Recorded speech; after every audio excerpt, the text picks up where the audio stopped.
Halo teman-teman, kembali lagi di channel 11 Hardware dengan Bumi di sini. Ya, AMD baru saja merefresh lini Ryzen 3000 seriesnya dengan menggunakan penamaan baru, yaitu adalah XT di belakangnya.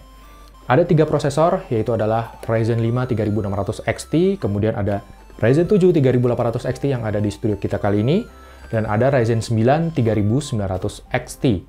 Nah, di sini kita akan bahas apa sih bedanya Ryzen 7 3800 XT ini dengan Ryzen 7 3800X yang lama. Namun sebelum kita mulai videonya, subscribe dulu channel 11 Hardware dan follow Instagram kita di @11.hardware. Sebelum kita bahas mengenai Ryzen 7 3800 XT, teman-teman sepertinya perlu tahu dulu apa itu silicon lottery. Prosesor dibuat dari bahan baku silikon. Pada saat proses manufaktur, terdapat perbedaan material quality antara bagian permukaan wafer yang satu dengan yang lainnya.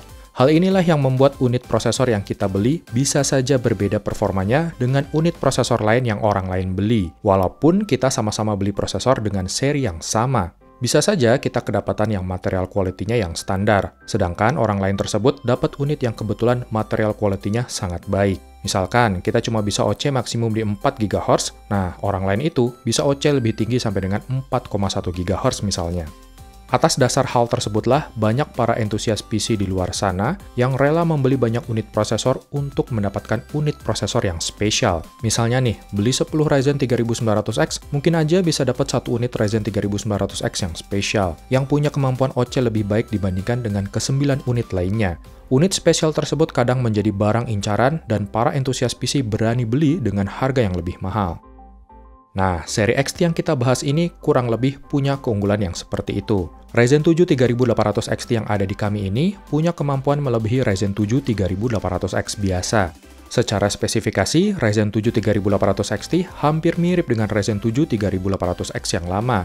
Yang membedakan hanyalah di bus clock-nya saja yang bertambah 200 MHz menjadi up to 4,7 GHz dari yang sebelumnya adalah 4,5 GHz.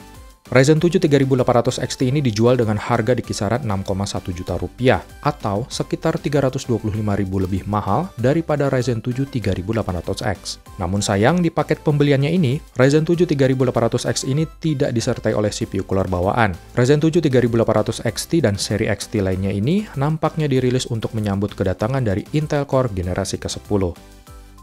Oke, langsung aja kita lihat performa dari Ryzen 7 3800 XT ini. Apa sih bedanya dengan Ryzen 7 3800X yang lama? Namun sebelum mulai, ini adalah spek PC yang kami gunakan. Di sini kami menggunakan VGA card Radeon RX 5700 XT dari Power Color. Kami juga menyediakan prosesor pembanding dari kubu sebelah, yaitu Intel Core i7 10700K, yang sama-sama punya 8 core dan 16 thread. Di sini kami menggunakan mode auto atau out of the box tanpa merubah sedikit pun settingan yang ada di motherboard, tanpa PBO aktif untuk Mobo B550-nya ataupun tanpa melepas power limit untuk Mobo Z490-nya. Ryzen 7 3800X yang ada di kami ini, overclock maksimal untuk all-core-nya hanya bisa sampai di 4,4 GHz saja dengan V-core di 1,375 volt. Bisa sih dapat 4,5 GHz all-core, namun perlu V-core sampai dengan di 1,4875 volt dan butuh kipas prosesor yang sangat bagus. Nah, di Ryzen 7 3800 XT ini, kami bisa mendapatkan OC maksimal di 4,6 GHz all-core dengan V-core yang lebih rendah, yaitu di 1,3 volt saja. Buat orang awam mungkin pencapaian ini terlihat biasa-biasa saja, tapi buat teman-teman yang suka ngoprek dan overclock, ini adalah kemajuan yang cukup berarti. Dan perlu teman-teman tahu bahwa Ryzen di generasi-generasi sebelumnya, untuk menembus 4,3 GHz all-core saja, itu tuh udah sulit banget. Sekarang di Ryzen XT series ini, kita bisa mendapatkan core clock di 4,5 sampai dengan 4,6 GHz all-core dengan cukup mudah.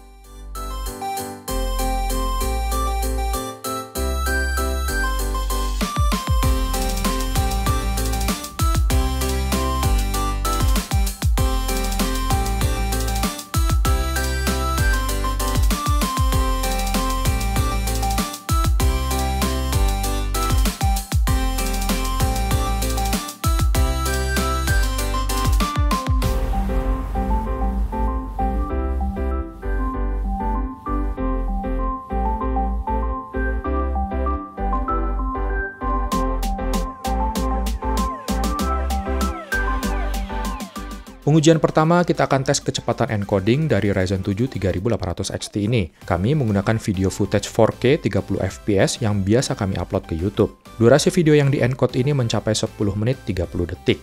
Dan Ryzen 7 3800 XT ini hanya butuh waktu encoding di 4 menit 21 detik saja. Beda sekitar 17 detik lebih cepat daripada Ryzen 7 3800X yang lama, dan unggul tipis dari Core i7 10700K.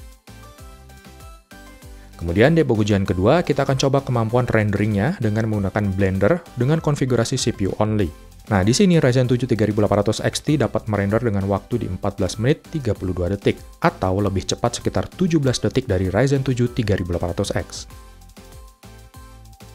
Di pengujian ketiga, kita akan coba di pengujian game. Di game pertama, kita coba untuk menjalankan game F1 2019 dengan resolusi 1080p di settingan ultra high dan TAA aktif. Kita bisa lihat teman-teman bagaimana perbedaan core clock antara Ryzen 7 3800X dan Ryzen 7 3800 XT. Ryzen 7 3800X hanya berada di sekitar 4,2 GHz all-core saja, sedangkan Ryzen 7 3800 XT bisa mendapatkan rata-rata di atas 4,4 GHz all-core. Untuk Core i7 10700K, sayang sekali software MSI Afterburner tidak bisa mendeteksi clock CPU-nya.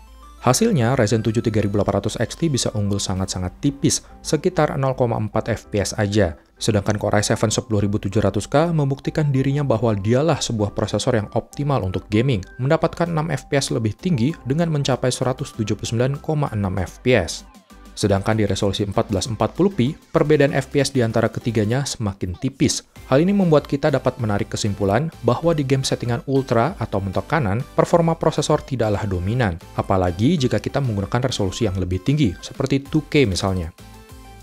Di game kedua, yaitu Shadow of the Tomb Raider, kita tes di settingan highest dan TAA aktif. Di sini Ryzen 7 3800 XT mendapatkan rata-rata di 122,1 fps, hampir tidak ada bedanya dengan Ryzen 7 3800X.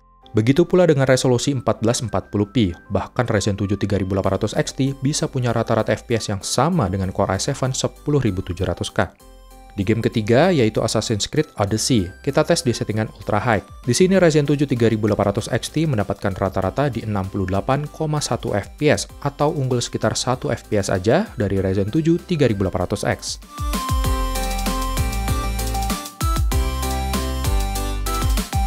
Di game keempat, yaitu Hitman 2, Ryzen 7 3800 XT unggul tipis dari Ryzen 7 3800X, dan Core i7 10700K di sini memiliki perbedaan FPS yang cukup lumayan. Namun di resolusi 1440p, pencapaian FPS ketiganya kembali berdekatan. Di game kelima, yaitu RDR 2, Ryzen 3800 XT dan RX 5700 XT mendapatkan rata-rata di 68,7 fps di settingan ultra resolusi 1080p. Dan lagi-lagi, ketiganya memiliki performa gaming yang hampir-hampir mirip. Kemudian di game terakhir yaitu adalah PUBG Steam. Kami tes di map Kraken dengan settingan ultra. Ryzen 7 3800 XT bisa mendapatkan rata-rata di 137,1 fps. Nah, barulah di game kompetitif seperti PUBG ini, peran prosesor bisa lebih besar, walaupun di settingan ultra sekalipun. Berbeda dengan game-game AAA yang tadi kita tes, di game PUBG ini memiliki perbedaan FPS yang cukup kentara. Kami menjalankan software Prime 95 Small FFT instruksi FX aktif. Konsumsi daya Ryzen 7 3800 XT untuk CPU-nya saja mencapai rata-rata di 134 watt, atau lebih tinggi sekitar 7 watt saja dari Ryzen 7 3800X. Sedangkan ini adalah maksimum total konsumsi daya keseluruhan PC dengan asumsi VGA card-nya sedang idle.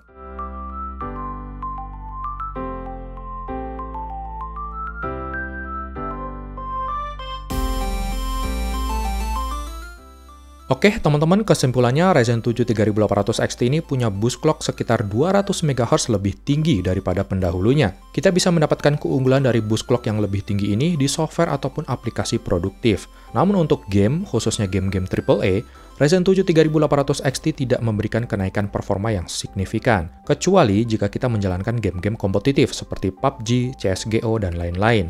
Atau mungkin jika kita menggunakan VGA card yang lebih tinggi dari RX 5700 XT, seperti RTX 2080 Ti misalnya, mungkin ada perbedaan performa yang lebih kelihatan.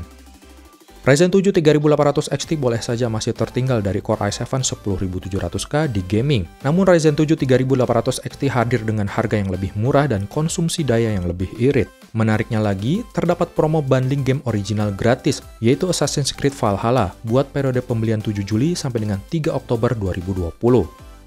Oke, gitu aja video kita mengenai Ryzen 7 3800 XT. Jangan lupa untuk dukung terus channel 11 Hardware dan sampai jumpa lagi di video kita yang berikutnya.